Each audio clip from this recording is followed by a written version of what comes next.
Hi, I'm Gerald Campbell, and this is AVIA 423, Certificated Flight Instructor. And this video is going to be about your ATC clearance. All right, it's going to be real quick. All right, so what are the responsibilities of a pilot and of a controller, you know, for IFR communications, right, and IFR clearances? Communication is a major part of the IFR flight, and it's essential to safety. The idea behind an IFR flight is you receive your clearance and you follow that clearance, and it reduces your workload. It reduces communication. It reduces the thinking. Okay, you're kind of robotic. You're just following the directions you were given, and you fly your course. All right. So an IFR clearance, okay, craft. All right. It's in your FAR aim 91.173. Okay, and your clearance. Okay, it's your clearance limit. How far are you cleared to go? What is the route you need to take to get there? What is your altitude that you need to fly it at? All right. What frequency do you need to be on while you fly it to communicate? And what's going to be your transponder code? All right. And that way, ATC can track you as you fly along. All right. So you're given your craft clearance. All right. And then it's important that you read it back. All right. So it's cleared to destination, as filed, hold and maintain 11,000 feet, be on 120.2 for your frequency, and squawk, 0273 for your squawk code. All right, so you get that information back, and you have to read that back. Okay? You have to give it back to the controller. All right, so you're cleared to my destination as filed. It's my route I'm taking. My altitude's 11,000 feet. My frequency is going to be 120.2, and my transponder code is 1273. So you read it back in that order, and then the controller will come back as read back correct. All right, so now you know where you're going. You know how you're going to get there. You know what altitude you're going to fly at. You know what you need to do to stay in communication, and you know what transponder so they can see you on radar. All right. Now, when you're at a towered airport, you'll talk to clearance delivery. All right. Say, hey, I filed my IFR plan. This is, November 332 Papa Alpha, right? And they're going to look and they'll be like, hey, we got your file right here. Here's your clearance. Boom, craft clearance. If you're at a non-towered airport, all right, you'll file your plan, and then you call from the ground. All right, you can radio, okay, or even your phone. Just call call the number to ATC or FSS. Or if you're non-towered, you can take off before you get into controlled airspace.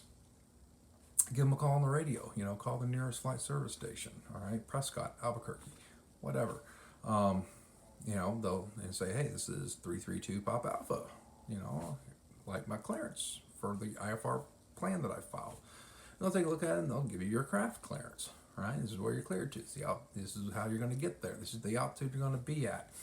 This is the frequency to stay in contact with us, and this is the transponder. All right.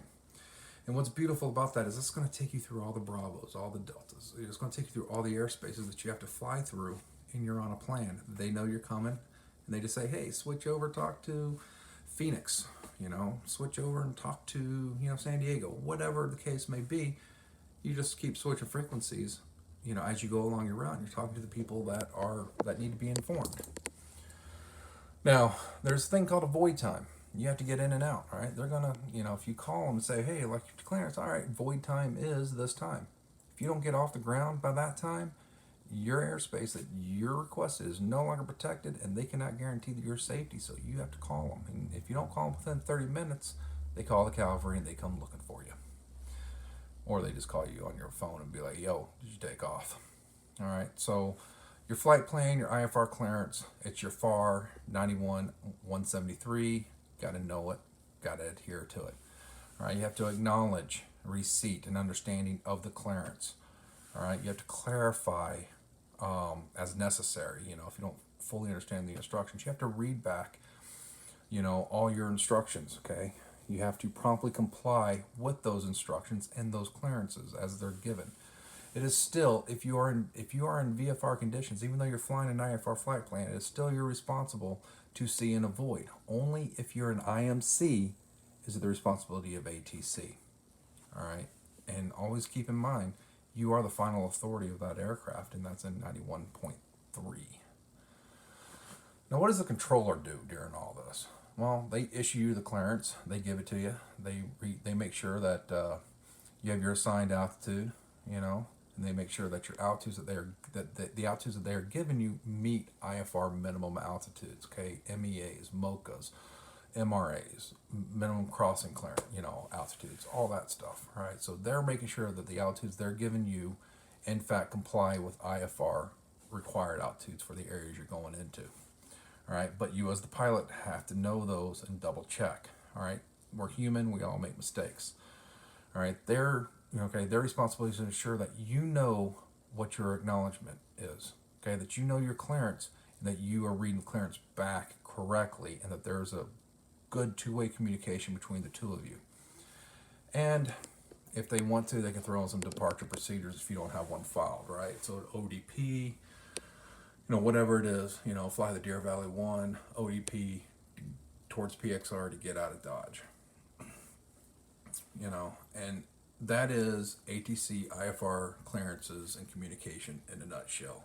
It's down and dirty, but it's a complete understanding. Message sent, message received. Is it the same message? Thank you.